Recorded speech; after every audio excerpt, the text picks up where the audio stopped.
Welcome to the Spl Rundown, your weekly look at the Smite Pro League. I'm your host, Apamapam, with our three wonderful analysts, Lermywermy, Frost, and Wraithyn.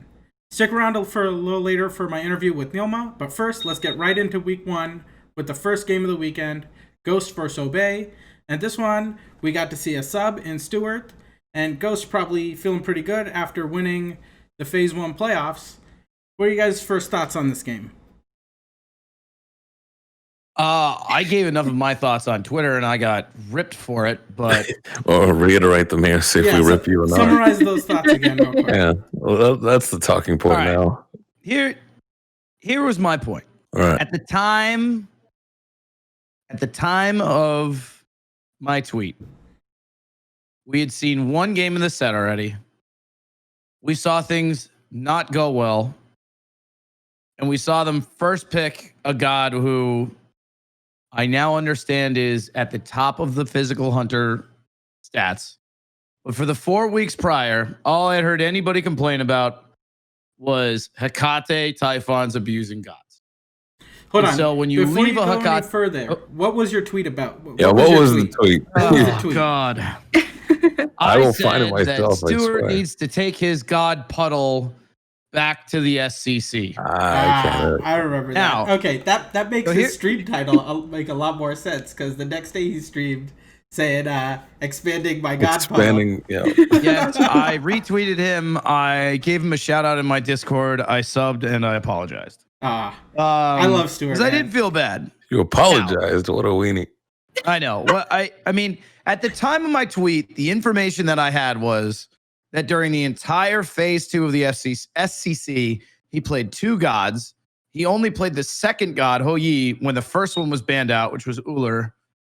And then he picked it over Freya, who, from everybody that I had talked to, the only thing that ever appeared on Twitter about anything being strong at all was Hecate Typhon's abusers, of which Freya is the greatest of those.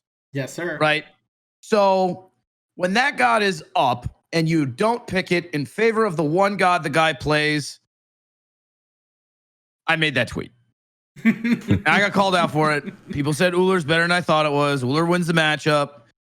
And I mean, I kind of still wanted to argue and be like, oh yeah, no, that makes sense. Pick pressure for the guy who's subbing in and play through his lane, because you have no idea what to expect out of him. That's a great idea. So I wanted to argue, but I took my lumps. I admitted probably a lot more going on there than I thought. And then they got crapped on anyway. So, I don't know. It was a funny tweet at the time, but... See, I'm kind of with you there. I understand the matchup. Ull, historically, whenever Freya has been a problem, Ull is like the Freya Slayer. He's the only one that can actually put her down. That axe being up all the time is always going to be a big threat to her. But when Freya is in the meta, one of two things happens. She gets to late game and completely destroys you, or she gets stomped out between like early to mid. I don't know if the attempt to try and, one, keep Stuart comfortable and to try and put Freya down in a meta that is not revolving around ADCs, I don't know if that made enough sense to go with the first pick, Ull. Even if you're anticipating a Freya, it's better to have the Freya or not have her, or have like a comp that centers around the mid 3 that can do something to Freya, and not leave it to like, okay, rookie game, congrats, you're about to try and put down a Freya. In the meta, oh, go ahead, Lermy, sorry. Oh, I was just going to say, I'm kind of in the same boat. As someone with a lot of familiarity with the SCC, and especially the NA SCC, Stuart is very consistent. He doesn't really stand out very much, but he never really has an especially bad performance. He will always be in fights doing damage, but he's not a cyclone spin. You know, he's not at the very tippity top. And I think, you know, it's kind of on both ends of the spectrum, where like, yeah, you don't have to put the pressure there, but at the same time, I mean, I don't really know what's going on with Obey's draft overall, because at least in general, I hate a lot of it. A lot of it is just coming out of seemingly nowhere for me. Like, what is this Ymir pick? I'm not a fan of it. Please put it in the dumpster, bring it back to picks and bans to try again, honestly, because I don't know, a lot of what is in the meta right now is so good against Ymir, and he just gets stuck, he gets slowed out, he gets caught out, and I mean, you picked Ymir into Yamoja, and like, I don't know what you can do about that, man. You just get stuck, get pushed around, and beat up, and I mean, okay, of course, it's not like the only issue that Obey had, but that's like a big, really simple, easy, quick fix. Just pick almost literally anything else. What do you guys think about Ducky pulling out 2 mages in the solo lane back-to-back? First the Afro, and then the Nox. I thought the Afro was incredibly underwhelming, and I think the Nox is a cool pick. Like, I've seen him do extremely well in it. I've been over at their house when I don't know if they were scrimming or something was going on, but they were all playing. Mm-hmm. And I've seen him absolutely raffle stomp with that god, and just totally shut down team fights. And, you know, Nox could, the neat thing about Nox is she could do 0 damage, and she has like one of the highest lockdown and utility out of any mage or any character, really, if you think about it, right? Like, if you nail the ult in the middle of a team fight when it's popping off, you could have 0 power, and you are going to turn the fight for your team. Sure. You land a silence on a frontliner, or you land a silence on somebody who's diving your backline in a root, and it's over, right? Like, they're dead. I've seen it work. Do I think it's better than all of the other things that people are playing? No, but I mean, you got to give them a little credit too, because it's like they're up against Ghost. They're heavily not favored at all to win, not even a little bit. Yeah. So I gave him a little bit of credit, and I said, hey, you know what? Like, that's the set to like try shit out, right? Like, or stuff out. Sorry, sure. I'll bleep myself next time. But that's the set to try stuff out, right? Because 99 times out of 100, like, you're not going to win. You got a sub in, you got somebody you haven't played with very much. You're trying to draft around that, and you know what? You might as well see if you can execute on this, because realistically, you're probably going to lose anyway. I've seen a lot of the Ducky Nox rigged, so I was excited to see him pull it out of the SPL. Yeah, I saw your coaching video with him as well, Wraithyn. He's definitely got the mind for it and the strats for it. I think he like does, and and he was even memeing when we were playing. And some of the shots that he hit with her where he like blind fired like a 270-degree whip around to like root somebody into somebody else's damage. I was like, gee, like, you could play this god. But I have heard rumors that since this new rank split has started, he has single-handedly dragged her win rate at diamond or above down into the 30% range. That's the thing with Nox. It is such a high execution character that if you're playing it, you need to play it perfectly, or it does literally nothing. And that's kind of the big question mark there is, you know, if it works, it's awesome, but if it doesn't work, it really doesn't work. You just get absolutely raffle stomped. And that's, like you said, it was a good time to try it. And me, personally, I'm kind of known as like the biggest Nox stan when you're trying to throw her in Conquest in any role but mid. I want her in the jungle, honestly, and that's just my crazy, you know, out-of-the-box theory crafting opinion. But, you know, throw a character into the mid so they can lock someone down, let literally anyone else kill them, and just pop beads constantly. I think it could be good. It kind of does a lot of what other junglers do, but when it comes to the late game, I mean, I'm going off on my soapbox now, but I don't know. I think she has potential. I think it's there. It's just all about the execution. If they can't do it, I mean, we've seen it before. Dardas has played Nox, and Mogao has played Nox in the SEC as well. Pretty prime. It's all over. Back in the day. Oh, man. Yeah. Not only that, but like, I am a huge proponent of Nox support. You said you have to play Nox to perfection, but that is one of those. So long as they don't take the Titan too soon, all I need is one fight. One fight where I lock you down and it's over. The Dardas special? I want to say Dardas, but it's also whenever I used to play ranked, I'd end up with Barra in my lane usually. And I'm like, oh, I know what you like, Barra. I got you right now. You hate Dev, I got something even better for you, man. And he's like, you have no peel. It's okay. It's okay. You have no survivability. What do you mean? I'll jump inside you, then I can't get hurt, and I'll jump out when I got the combo. He was Artemis, and we had insane lockdown. We actually won those games, but he hates it. It's the Gentle Slayer special. If, you know, NA ranked players run into him, he literally only plays Nox in any role. It's just Nox. He is, I don't know, like 20 stars on that character or something insane, and he just plays Ranked Conquest. He only plays Nox. Sure. All right. Radiance came into Phase 2 being the finalists in the Phase 1 playoffs, up against basically a new duo lane here with Snoopy and Gaijay. What did you guys think about the Snoopy Gaijay debut, and how do you think Snoopy did as support? I mean, Frost literally just made a video on this. Cthulhu support. No, get it out. If it's going to get played, it has to be solo. That's literally the only option for Cthulhu at this point, because the character does not peel. He literally is a dive bot, and that's it. I don't know, man. He doesn't have the pressure that you need in duo to put him there.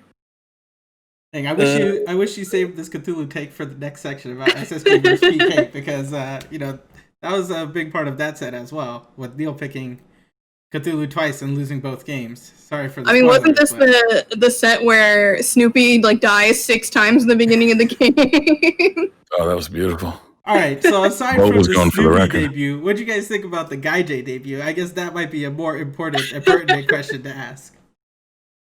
I think Gaijay did better as a new SPL player than Snoopy did as a new support. I thought, his execution was good. He hit his abilities. He played the way you're supposed to play, and I don't know. He had a couple of misplays. This is one of the sets I didn't get to watch the entire thing of, but what I did see was there was nothing there where you kind of throw your hands up in the air and you're like, oh, this guy doesn't belong here, right? I didn't really see too much of that. I thought they played well. I thought there were a couple opportunities where they might have gotten close. I remember the Radiant United one as being both games were back and forth. Yeah, it's a 2-0, but both games were back and forth. I don't remember. Sure. Maybe I'm the thinking the second game went to 43 minutes, so that's a pretty long game. Yeah, signs of life, shaking the rust off. Gaijay, probably learned some harsh lessons. I think Snoopy learned some harsh positioning lessons too. Mm-hmm. He got picked off at 15 seconds in game 2, so that's just a rough one. That was impressive. What do you guys think? That's a welcome to the support role, mother. No, that's right. Has the worst dash in the game, and I will not take otherwise because his startup frames and his end frames are horrendously long. They are very long. This is the first set in which we really saw the magical ADCs and the Hecate abusers really come to the forefront. Even Cyclone soloing the FG in the first game. That was surprising to us. I was really surprised. I'm like, man, I hope this isn't another Metroid situation, bug abuse type of thing. But it's just a good old-fashioned overpowered items, it looks like. Yeah, I forget when it was. I think it was from BM Bobby or something on Twitter. He posted a clip of being Poseidon in 22 minutes soloing the Fire Giant with Hecate, and I was like, someone's going to do this in the SPL. That was maybe 2 or 3 weeks ago that he posted this. It must have been from the PTS or something, but I don't know, man. When I saw that, I felt a sinking sensation in my stomach. I said, oh god, they're back. The magical ADCs have returned, and clearly, man, Cyclone Spin is as insane as ever, and he's just abusing everyone, honestly. Yeah, I think Flareboot actually ended up doing the math, and it wasn't Hecate, because you only get the Hecate passive if you hit another god, right? The increased healing? Yeah. Correct? Or am I lit? So he didn't actually get the increased healing on Hecate. He was saying that it's actually Typhons. It's definitely the Typhons. It was the Typhons that was doing that. He could have had demonic Telekines or demonic Hasten, and he would have done the exact same thing instead of Hecate, because the Typhons has lifesteal on it though, right? It does. It does, yeah. But you could run a Typhon's Bancrofts. It wouldn't. Flair's point was that the increased healing is what allowed Cyclone to do what he does, and that came off the Typhons, not the Hecate. Yeah, even beyond that, though, the fact that it has lifesteal and there's just even more that you can do from it. Hecate is ridiculous in team fights as well, just beyond that. And so the fact that this item has all of that stuff in the passive, plus the extra lifesteal to benefit off of what people were already building, which was the double, triple lifesteal, whatever. Yep. It's insane. Boy, it's like having lifesteal on Itch-Avail. There's a reason we don't. Yeah. As far as I'm concerned, though, with you got Stewart subbing in, but then Gaijay's Premier. Yeah. Rookie games were never something to look forward to, at least in the history of Smite. Subbing in or first games were always super rough. And, Baskin was kind of the standout back then because he did have a good showing against very strong players. But now I'm a little confident in the rookies when they premiere. They don't do as terribly as I anticipate them doing. They can actually, somewhat hold their own. They're not a +1 factor. I don't think they're a win condition, but they tend to be zeros more often than, say, a -1 or we're going to completely stomp out through this hole that you have in your team now. I'm getting flashbacks to season 6 Lasbra mid, by the way. Just SPL debut. I love Lasbra. I love him. He's like a brother, but I think that was the last rookie debut that we got that was really just not. I mean, that was just wrong place, wrong time, right? Yeah, I think so. But I'm in agreement with you, Ross. All right, moving on to SSG versus PK. And SSG sort of pick up where they left off from the end of phase 1, and they take down PK. I was watching Zap's stream recently. He says that PK just seemed to have a hard time against SSG. What are your thoughts on this? And, this is another set where Cthulhu really just wasn't effective from the support role. I think, I don't know. I felt like PK played uncharacteristically not as good as they usually do. Although maybe it's just me having the winner's bias from them winning Worlds. I feel like they should be doing a lot better, but they seem a little disjointed. Their picks and bans aren't perfect. They're not bad, but they're not great either. And they're kind of just, like we talked about last week, they're a little bit slower to adapt to this new meta, whatever is happening here. And we saw another instance of the Cthulhu going over to the support, and just a little bit slower on some of these guys just transitioning those gods out of there, picking up new things, trying new things that, haven't been confirmed to be bad. I don't know. I feel like if you get destroyed, or not really get destroyed, they didn't get totally smoked in the first game, but when you see that Neil is clearly struggling on the Cthulhu in game 1, don't go back to it. It's not that good in support. If you're going to prioritize it, then throw it in solo. But maybe it was just that, they didn't want to. I mean, the meme across the planet is Scary D God Pool of 3, and maybe he just wasn't ready to pick it up. But I don't know. I think that at that point, I don't know. I'd be playing it. I think that it's still a very good solo option. But Scary D didn't stand out on what he picked either. So kind of just in the middle there. It wasn't bad. It wasn't good. Yeah, I'm a big time PK fan. It was tough to watch that set, right? Like, I mean, they kind of came out. They seemed a little flat. I think it was one of those cases where, like, sometimes you have these games that you watch where you're like, man, like Ghost just played out of their brain. Like, they just executed flawlessly, and they just stomped the other team, right? Like, you come out and you say things like that, and then there's the other half of the equation where you come out and you're like, man, like these guys that we know are great players did not play as well as they can. And that was what I saw in SSG versus PK. I think they are capable of way more. I think Paul in the Morrigan was a mistake. I know Zap likes Morrigan. I know Zap is comfortable just sitting in lane and farming to late game with her. Sure. So if you're gonna pick that strat, I would rather like put Paul in one of his comfort picks or like an Uller or something like that.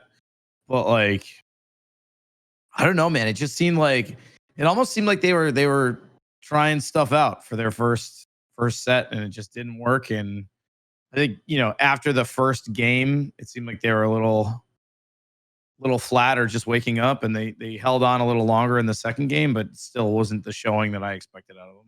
Sure.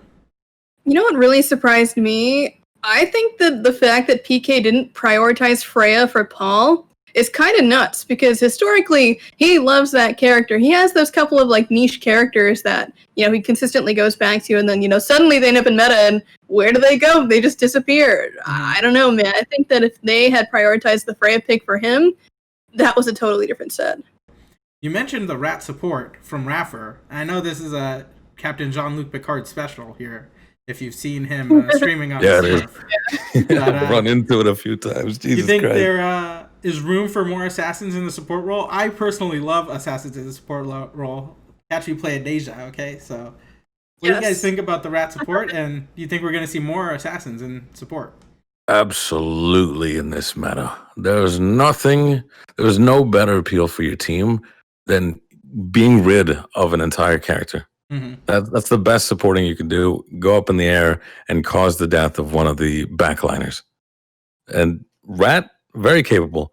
You got Serket already being there. Naja was more of a setup character, but we've got Thors. Mm. We've still got who else we got there? If only we could have the Kelly support. Fenrir, extremely so, is an odd combination, but the items that we're getting now are kind of hot.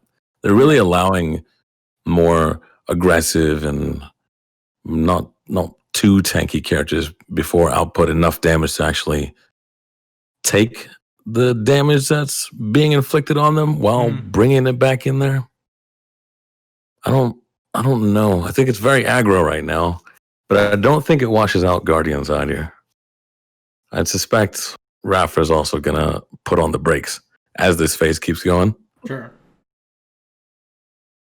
Yeah, I mean, I can see support starting to ditch the very defensive style that we ended up in the end of the last split, like with the Ganeshes and the Kepris and things, and going more towards this super aggro style. And of course, it really depends what you're going to be up against, and it's going to change a lot with Mage ADC slowly getting flushed out a little bit.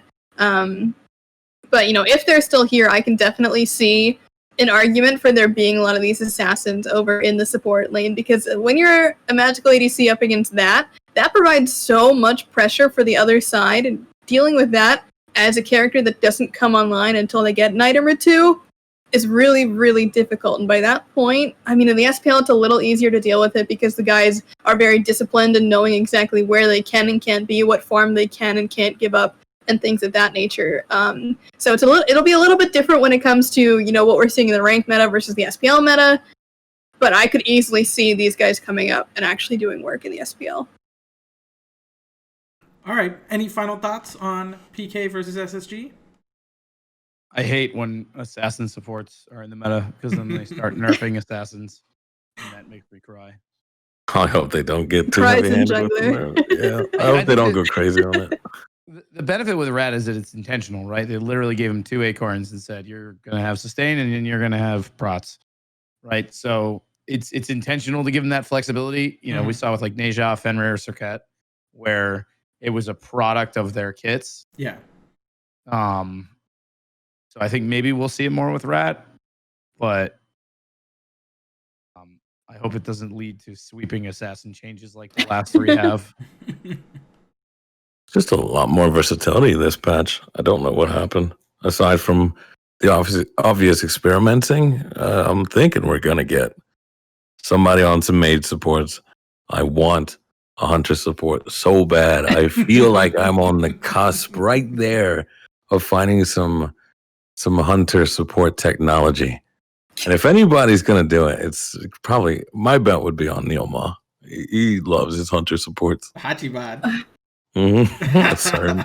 I refuse. It's not happening. All right. Well, speaking I like of the Neilmah, genetics on her support. sure. I'll take that all day. I actually think that one makes sense. But Speaking the new Berserkers just synergizes so well with it. Yeah.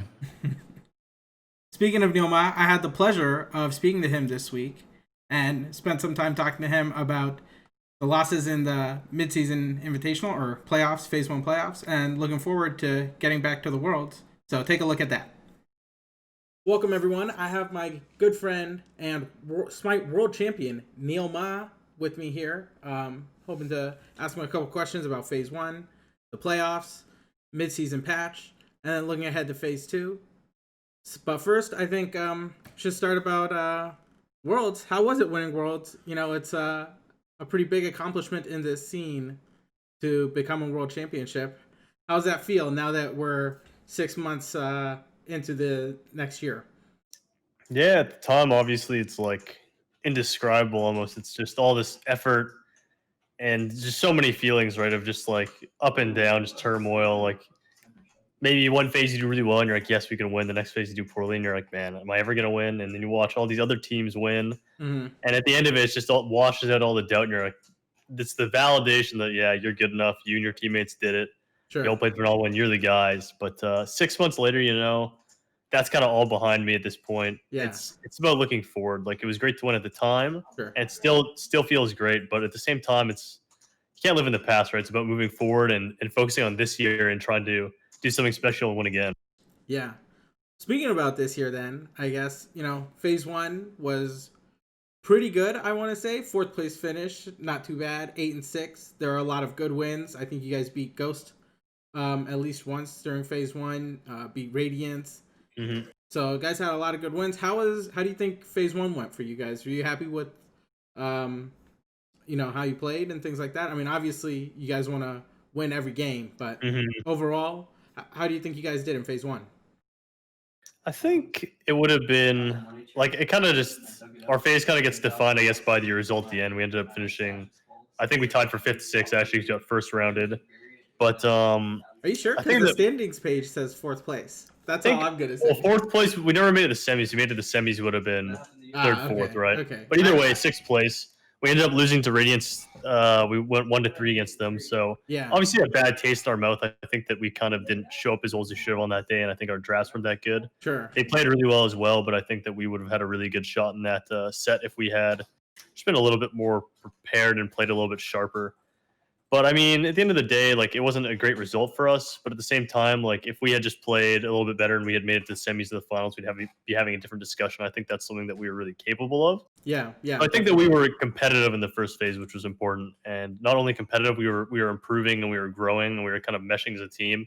Because even though most of our team is the same, we still had Fred come in, and then on top of that, too, the season's way different. The meta was a lot different than it was at Worlds, so there's a lot of new things to kind of pick up. And every single time there's a new meta or a new patch, it's not the same. Even though we were amazing last Worlds, like it's a new game, right? You have to rediscover what's your identity going to be. How do you guys want to play?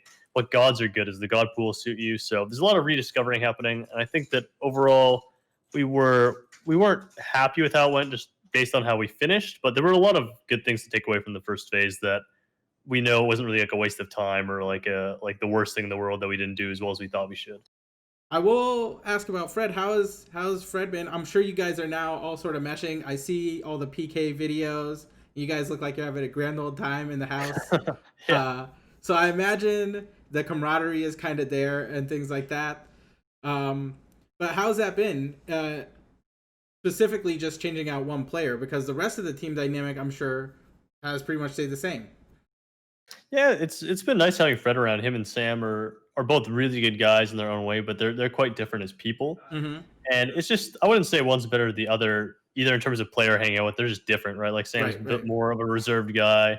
They're both really funny guys. Fred's a bit more outgoing than Sam. Sam's a bit more stay at home, but like I really like hanging out with both of them. They're both just a lot of fun to be around. So that hasn't changed a whole lot for us.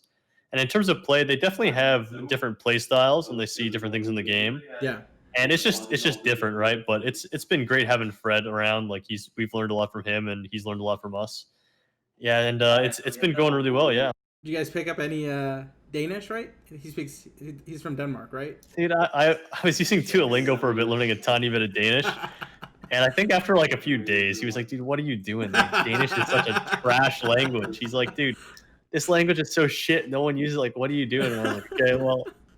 It came from the horse's mouth. I guess I'm just done with Danish. Like fuck this shit. I just gave it up. Like, I don't know.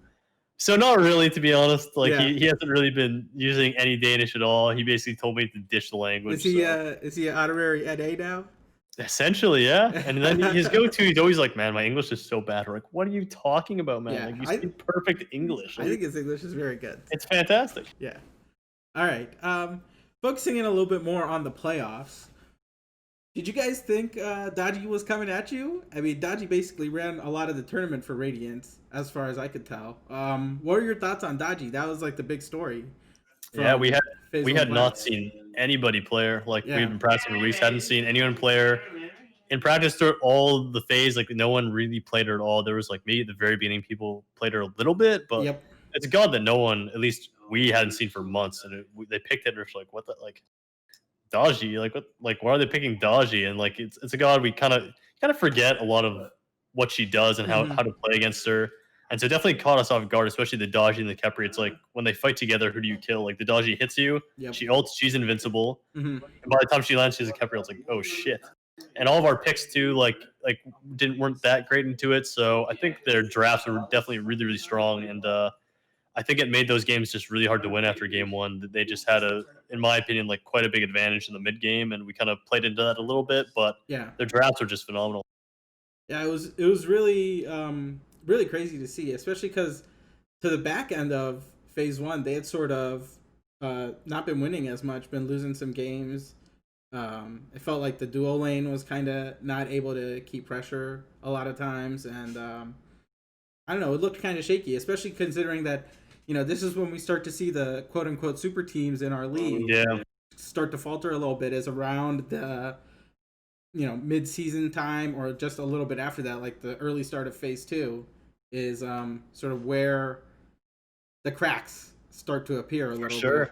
bit. And it was I guess refreshing to see that this team is not succumbing to that sort of pattern that we've seen in the past. Yeah, for sure. I think a lot of teams, and even myself included, to a little bit, were like, this team's just gonna blow up. Like, you got a bunch of like Mm-hmm. some hot personalities on a team. Like, the team's kind of emotional at times, and like everyone's like, this team. Not There's just like a 50-50 shot. Like, they personalities. could be sick or they could just implode, I right? think there's some stubborn personalities too. For sure, yeah. I mean, Aurora's not really necessarily a hot personality, but when he, I think, has his mind set on something, it's pretty set on something. Yeah. And and I kind of feel the same way about Adapting, who is a bit hotter of a personality, I would say. But it's totally true. Like, was definitely the chance there could have been a lot of clashes here, but it seems like they're sorting things out pretty well. Yeah, and that was just kind of my impression, just seeing the team on paper. Like, after talking to some players they'd played with, a lot of people were like, yeah, and talking to the players themselves, they're like, yeah, like everything's pretty easy to work with. So I think there's a bit of a misconception in the year, but it's good to see players of that caliber and players who I'm friendly with as well just doing so well, because they're a really good team, and it's great to see the league be competitive. And it's always good to see teams like they have a bit more of a unique take on the game. I think they play a little bit different picks and stuff than everyone else. They play a little bit differently. So it's cool to see that team do well. And like you said, for once, like a super team actually being a super team. Mm-hmm. Neja, Serket, and we already saw Rat pulled out by Raffer in week one. You think there's a lot of room for aggressive assassin supports in the duo lane looking ahead? I think there's some room. I think that like not a lot of people have fiddled around with it. Mm-hmm. Assassins are kind of inherently, whenever there's a laning phase, they're a little bit worse because Guardians and Warriors just have more base stats to them, like more HP. Mm-hmm. Yeah, Assassins do a lot of damage, but you're pretty fragile, right? You can clear the wave pretty quick, but you can also just get like all in and die pretty easily. So I think there's definitely some room for it, but it is always kind of weird because you're playing an assassin and then in the support role, typically you're behind, right? So support's kind of a weird role when you're playing these characters that do better from ahead, like an assassin. But I don't think that means it's not viable. I think it just means that it's a little bit of a deterrent. But I think that depending on how the meta goes and depending how teams play the dual lane and how they play the map, you could definitely see some assassin supports, yeah. But I first want to get your take on triple round robin in phase two. Whose idea was this? I don't know. It's gonna be I don't know. More games isn't a bad thing, but it's also not, but it's a long season, yeah. Long season. Yeah, it's kind of weird because it almost feels like not like phase one in the sense that these games at the beginning don't matter, because obviously they all matter, but you could just be trash these first like 5 weeks and then just show up for like the last month or two, and you'd like, as long as you qualify, like what does it matter, right? It's good to start building on your fundamentals and building as a team and working towards worlds, but like the results like don't matter a ton. Like if you're a good team and you have to go through a qualifier, like and you go through a qualifier, as long as you end up at worlds, like who cares? If you lose in an like in the qualifier before to get to worlds, like then you probably weren't going to win anyways. So it just kind of depends on how you grow throughout the phase, and you don't really want to burn out too fast. Yeah. And you just kind of want to make sure that you're kind of staying the course and pacing yourself to some extent. Like as long as you're making progress and you're going on an upward trajectory, that's kind of what matters. Not like getting every single match needs to be a blowout, 20 minutes. You need to play absolutely perfect. So last week I asked Aurora a lot about how you guys play with Hell, and how opponents, them especially, were picking and banning against Hell and Paul's Hell.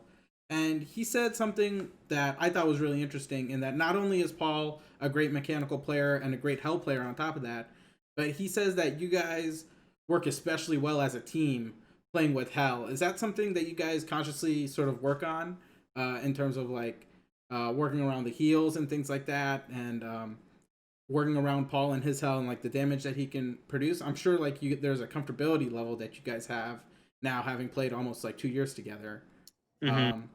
But I just wanted to get your take on that. Yeah, I don't think we really change our play too much around certain picks. Like I think obviously if you have a healer on your team, you're going to be looking more to poke and then like back up and heal, things like that. But other than that, we don't really change the way we play around it. Paul just plays the character really well, and we just play the way we want to play, and we try and stay flexible. And every single game we go into, we think, okay, like how do we want to play the map? What are we gonna do to make sure we don't get snowballed on, or so we can snowball on them? And it's not really like we get him on hell, and we're like, oh, okay, we have this strategy pulled up. This is what we're gonna do. It's some wacky thing we have like lined up. Sure. But I think it's just a really strong pick for him. He's a really strong player, and I think that's kind of more of the story rather than us having like a set play or anything. I think that it's just a god he's comfortable on, and I think that when we get ahead and we have that character, I think we're just a really hard team to beat. Yeah, definitely. It's a little surprising though, but I think this past week was the first time you guys ever lost with Paul on hell. Yeah, I think it was just it was kind of I think it's just like an unfortunate circumstance. Like obviously it's a cool stat to have, but I think that like it's just the first week and we're testing things out too. We don't know exactly what the implications are going to be of drafting like certain characters, certain places, and all of a sudden we get into a game where like, oh shit, like this does not feel good for X, Y, or Z reason. Like we didn't really see this in scrims because we just like won the game, but when you play an SPL game, it's a little bit different. When you get into the scenarios, it's like shit, like there's a big hole like in our draft or like in the way we're playing the map. And I think it was kind of more a victim to that rather than him obviously not like performing or anything like that. Because I think everyone played pretty well on our team to some extent, but I think that we just kind of had other issues that were kind of brought to our attention mid-match, which is unfortunate, but it happens. Yeah. Well, and I mean, you play hell enough times, you're gonna lose on it at least once. Exactly. Like you just have to. It's just gonna happen. It's just gonna happen. Nothing you can be doing about that. Yeah. All right. I'm kind of all out of questions. Is there anything you wish to opine about? Yeah, we can talk about anything, man. Look at Cubo in the background. Look at Svelte. Yes, sir. You want to come say hi? Dude, don't put your shirt on. Come on. It's what the people want to see, man. Yeah, come say hi. Huh? Apam's thing. The productions. Come say what's up. You have any questions? Questions or thoughts? You got any beef to stir? What do you say, Apam? Got any beef to stir? You got any beef? Yeah. Beef with who? As anybody. Anybody. Call out. Of course. Call someone out. Call somebody out, bro. Last bro, I see you, buddy. Where you at? Square up, boy. And yeah, I don't know. We can. Yeah. Obviously, big shout out to like PK and everything like that. Sure. Like they've been great, and it's been a lot of fun representing them and playing for them. Yeah. The first phase, like I said again, like what didn't go exactly how you wanted, but thanks for everyone supporting us, and we've had a really really good time. And just really excited about the second phase too. Just getting towards Worlds and working up to Worlds is always going to be really fun. Yep. Obviously, we're in a pretty special position. Not many teams really have ever two-peated beside Energy/Pantera, so we're in a really cool spot where we could try and make some history too. So that's obviously what we're aiming to do. But baby steps, man. Just one thing at a time. Yep. Like we're a really good team. We play well, but we just gotta we have all the pieces of the puzzle. We just gotta put them all together. And I think this phase will be a bit up and down for us for sure. But I think that as long as we stay the course, like we're gonna be an absolute force to be reckoned with. Because anytime there's a tournament that rolls around and the stakes are high, we're all turning up. So yeah. Well, I hope the COVID situation works itself out and we can actually get some nice. That'd be great. Yeah. At least some LAN games in a studio. That would be. Fingers crossed. Dream. So. Thanks a lot for the interview, Neil. I really appreciate you. Yeah, no problem. Always a pleasure talking to you, my friend. Catch extended cuts of player interviews and analyst discussion on the Apam Productions YouTube page and on twitch.tv/Apam Productions. Follow at Apam Productions on Twitter for the latest updates and to see future guests. All right, Sanguin versus Renegades. And Sanguin, the first team that really made Cthulhu look good and playing it in solo with Yarkor, and they even got it in the last pick in game 2. What are your thoughts on Cthulhu solo and Sanguin looking forward into this phase after this game? I like Cthulhu solo more, but I wasn't a fan of the build. on this one. He went more tanky, very healthy mitigations, Mhm. and but I think it fit well into Sanguin style. I think Sanguin actually plays around a Cthulhu comp the best out of any team because they just stick so well together. You have to play kind of tight, kind of close on a Cthulhu. I just wasn't a big fan of the build, but it worked out. And that level of teamwork with that kind of character against the Renegades, well, you put 2-0 on them. Yeah. Did they? I didn't actually get to see this game. These games. Did they just? Did the Renegades just puke a lead both games? They were up 15K. Or no? Oh, okay. Never mind. They switched around first and second one. Yeah, I was gonna say it looks like Renegades were up 15K and they blew 17K. They blew it. In game 2. Game 1, unless the stat sheet on Smite Pro League is wrong, which is highly possible. But Sanguin 80, almost 80K gold. Renegades 97. Oh yeah, I think that seems correct. Where they were getting some kills and things like that early on in the game, but then the team fights started coming through in the mid and late game, and Sanguin was winning the team fights and used that to win the game. I don't know, man. I mean, don't. Metroid got Freya game 1, which kind of speaks Yeah. for itself. So Freya being great with Hecate right now, I think, led them to take down game 1, especially as it went towards the late game. Man, I just hate Nemesis. I hate Nemesis so much. I wish she wasn't getting played. I don't understand it. Please Why? educate me. I Why? finally buffed her till she was relevant. I don't know. like her design. She's just an ult bot. That's literally it. Well, now with Golden Blade, she can auto attack you too. Oh, congrats! You can auto attack again. Wow. And then people are building her with like malice and stuff, and it's like, oh, okay, but like if you get in there, you auto attack, and then you get CC'd, then you're just dead, and that's kind of it. I don't know, Surprisingly, man. both the Nemesises, Nemesi, I don't know what the Nemesis. plural is. I'm here for it. neither Yeah, no, of this is them- good. Neither of them built Golden Blade. Neither Panatom nor Lazara. So Wait, what? Oh, that's for this set. Okay, I Yeah, remember just for this Sam. Yeah, I remember Sam going Golden Blade. but I don't know. There might have been some last item changes or something like that. Because in the late game, I There's no imagine way Golden they didn't Blade build is, Golden Blade. is pretty bad. Renegades confuse me, my friends. Okay, Yeah. they're in the SPL, and here's what I'm getting. This is from a casual onlooker. Maybe I'm a bit more obsessed than most. It feels like there's a sense of, okay, we tried this stuff and ranked. Let's let it rip here. Mhm. And also, this is what everyone says is hot. We're going to go completely against it just because we can. Awesome Jake is known for having these unorthodox supports. And in a meta where they thrive, a man goes Fafnir. And his Hercules look so cold. I don't get it.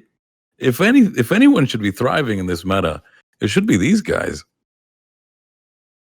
Yeah, I mean, I didn't hate the Fafnir. Fafnir does scale, honestly, a little bit better than I think. What did they have? They had Horus. I think Fafnir definitely does better than the Horus when it comes to like the comp and stuff that they had been going for. But in general, I just didn't like the comp. I didn't like the playstyle that they went for. And like you said, I think if you're putting Awesome Jake on Fafnir, you're losing out a lot on that wild card aspect to him, where you can put him on so many other things and, you know, play to that kind of style. But they're kind of like, okay, you know, let's sit back and let's play our little double hunter comp. And then we have a Nemesis who's going crit, so then whatever. But I don't know. I think they need to play more of that aggressive, in your face, throw Jake on whatever he wants style, because they are just playing too passively for my liking. And by the time they get to the team fights, they just get outplayed mechanically because Sanguin is better at team fighting. Especially with the Soul. I really wish Jake would pull out the Osiris support again. Okay, maybe too far. The Souls. I know Barra loves Solar. He wants her to be good again. I'm not sure. Just I think Soul is good right now until these Hecate nerfs come through. Soul has been looking pretty good. as even far with as I those, can tell. I don't like her too much. Hmm. It's just an odd kit. It doesn't flow well as far as like mage ADCs go. For as long as I've been in the duo lane, at least. Release Soul, I think we're riding on nostalgia. Every patch, any minor change. I don't care if you change like, Bumba's got taken out. Is Soul okay now? Like, I think it's just trying to will that character back into play. I don't like her. Barra is Barra. I think he's one of the best ADCs, and he did great with her, but I think that's just from his virtue. Sure. All right, moving on to the only 3-game set this weekend with Ghost versus E United and a crazy, crazy game 1. Epic comeback from E United, spurred on, I think, by Scream getting a lot of kills and maybe Hurrywind as well in game 1. What do you guys think about game 1? And is E United looking good, or maybe it was just a little bit of luck on the Titan defense? This team is the Scream Carry Project. That's it. It's the Scream Carry Project. There's no single way they would have been able to come back from that game if Scream was not on United. Was that through Scream's virtue, or was that through Twig's misplay? I mean, yes, Twig definitely misplayed it. That was a lot on him. But the fact of the matter is that Scream just positioned super well in this game. He was able to pop off and at least like claw back into this game for them. And, it wasn't necessarily by virtue of anyone else that they got there necessarily, but, it definitely was a misplay on the part of Ghost. But I mean, Scream made it possible to even happen to begin with. Yeah, I think he's getting his fire back, and I'm really excited because there are some periods where he kind of goes cold, but when he's on fire, it is a scary thing to behold. And you couple the Scream Carry Project with Hurrywind, who's got some of the hottest. No, I'm gonna get your Titan instead in the SPL. I think he's done it like 3 or 4 times now.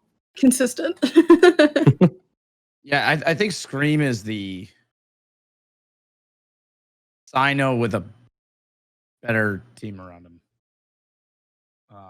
Because that's what we said about Obey when he joined last split, right? It's Sino's world, and we're all just living in it. Sure. Whether or not he could carry the rest of the team, and that's kind of the way I feel about United right now. It seems like it is them winning and losing is completely dependent on whether or not he plays out of his brain.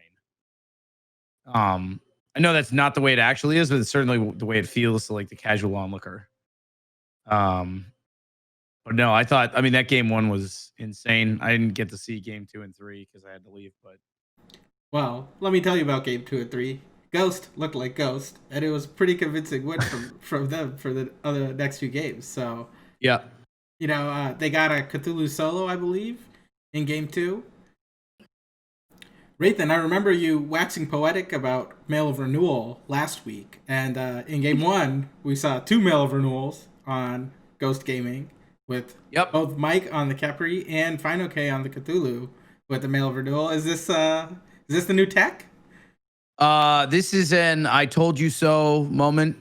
Even in game 2, it's good. I'm looking at this in game 2 as well. Mail of Renewal on Horus for Mike too. So. Yep, and if you watch the end of game 3, I think when they were sieging mid Phoenix, FinoK has like 60% HP, and then someone dies on the enemy team. I think maybe even 50.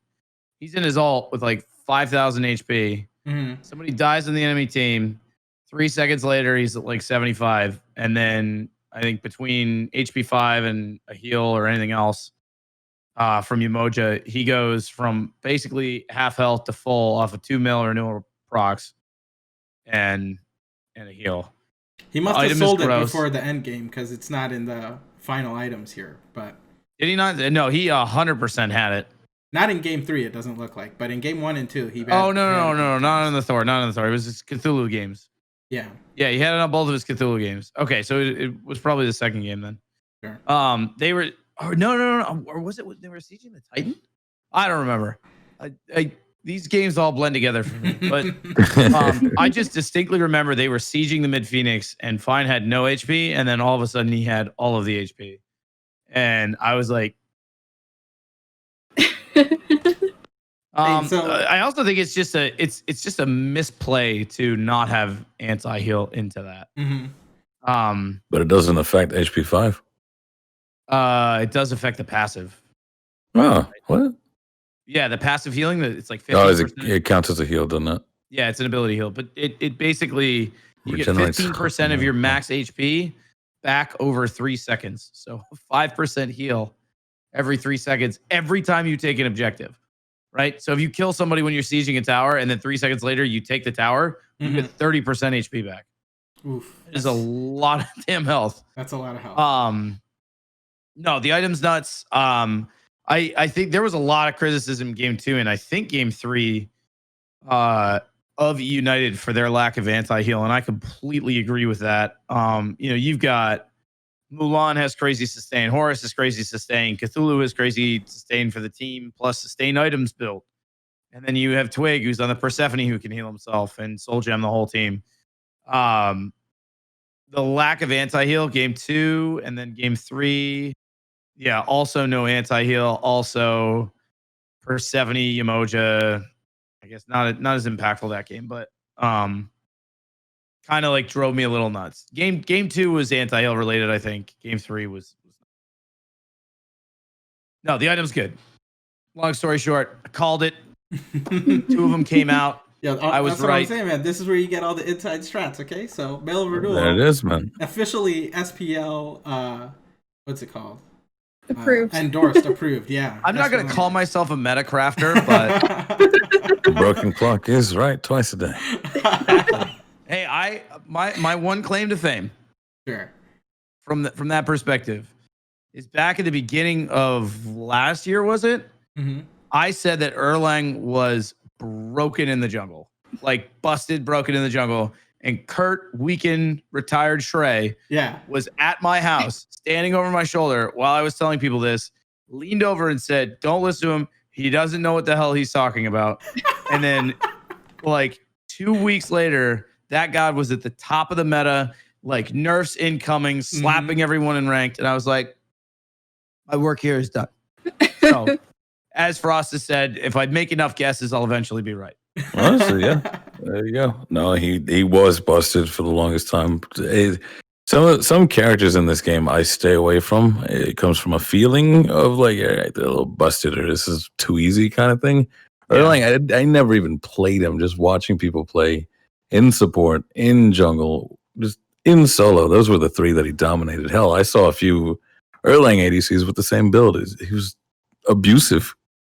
I will say I'm an Erlang abuser. Whatever Erlang is good. Oh I my love God. Erlang. So, any I final said Pele thoughts? too, but because they've nerfed the shit out of everything else, to the Sure. point where she's the only thing that's left.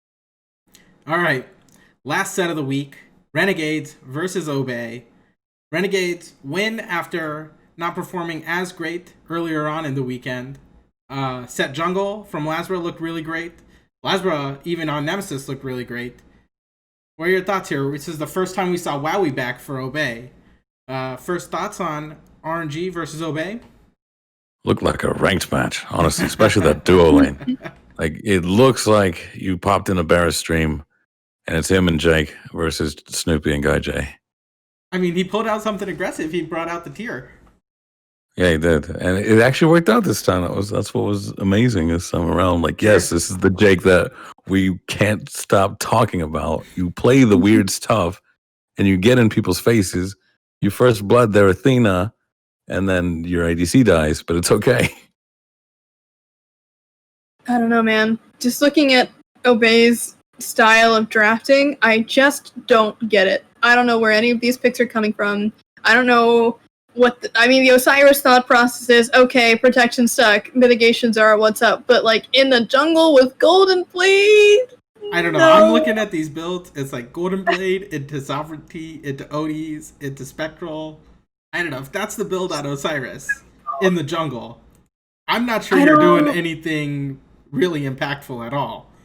I don't know what this Athena pick is doing. Poseidon's like, okay, Medusa's a little better now, and I guess Camazotz is fine, but like, there's so many other characters. There's so many other characters. That's the emphasis that I have to put this on, that where do you get these ideas to pick these ones up? I feel like they They really want to be the meta setters, but it's like they're just going in the wrong direction here. I don't know what's happening from an inside perspective. I can't say, but I mean, clearly they know what's good. They banned Afro Olera Nemesis, right? So, like, I don't know. It just really surprises me that these guys would not go in the direction where you think that they would normally go. I don't know who is hard stuck in this thought process of some of these guys, but I don't know. Something has to change here because this is just straight up not good.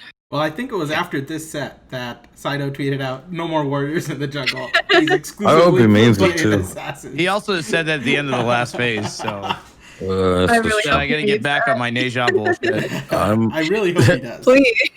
Frost and I had a conversation about this on Twitter. I mean, this is one of those things where it's like you come out strong and you do something that's weird and it doesn't work, and then you go, ooh, all right, maybe we should do all the stuff that everybody else is doing because somebody is clearly doing the research on what works.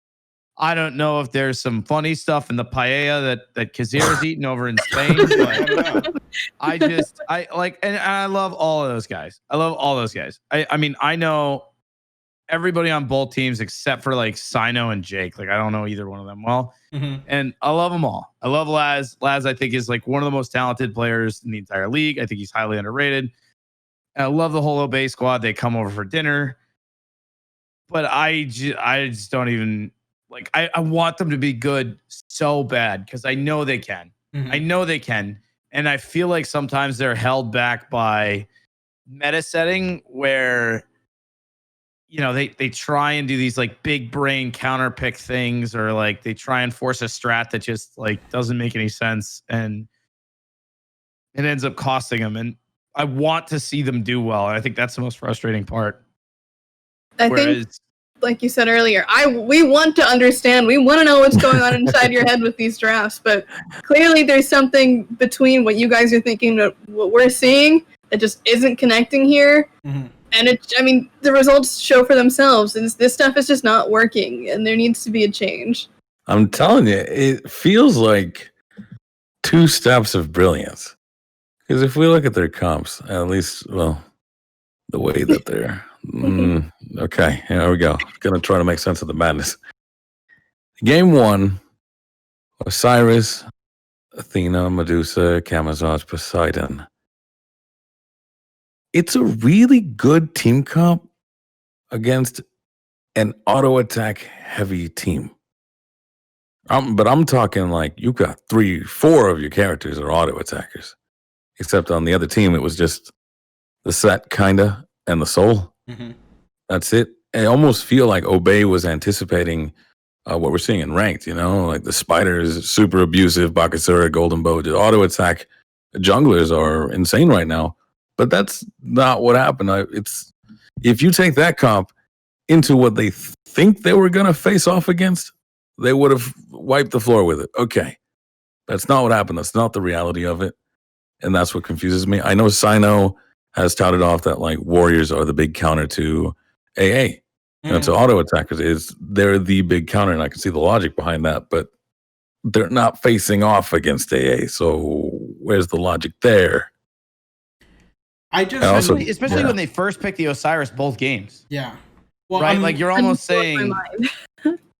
Yeah. Well, like why not let them pick the Baka? Why not let them pick whatever? Exactly. Osiris is a contested pick at all. Because the second that you pick Osiris first, knowing what you know about Sino and the way he likes to play, the fact that Ducky can play him too, is you have to go, this could be a Sino pick here. So we're not going to pick the auto attack characters. If that really is true, that's what shuts them down, right? So let's play something else. And Lasber does and absolutely mops them apart. I mean, I think he was like 18-1-14 in the set. I mean, he just destroyed them. I mean, I know Nem's an auto attacker, but kind of not really, right? It's more of an auto canceller. I'm wondering if maybe they were doing a little too much homework, Obey that is, and they expected Veneno to pull out the Cupid again, which he played both games versus Sanguin earlier on in the weekend. And he last picked Cupid in one of the games. Maybe they just expected Cupid. And that's why they were just first picking Osiris, on top of Sino being very comfortable and liking warriors in the jungle. Even I then, think yeah, you need like a neutral first pick if you're setting up for a counter. If you give away your counter pick to begin with, you're setting yourself up for failure. I'm totally postulating here, and I don't, and it's always so tough to comment like when you. I'm not like trying to flaunt that I know these guys, but it's really tough to comment when you know these people because like words can hurt. All right, that's our show. Be sure to catch the SPL Rundown every week on Thursdays at 3 p.m. Eastern. We'll be having guest analysts in the future, so if there's any guest in the Smite scene that you want to see, be sure to DM me on Twitter at Apam2 or at Apam Productions. Finally, check out last week's episode featuring Aurora and check out extended cuts on the Apam Productions YouTube page. And don't forget to like and subscribe. See you next week.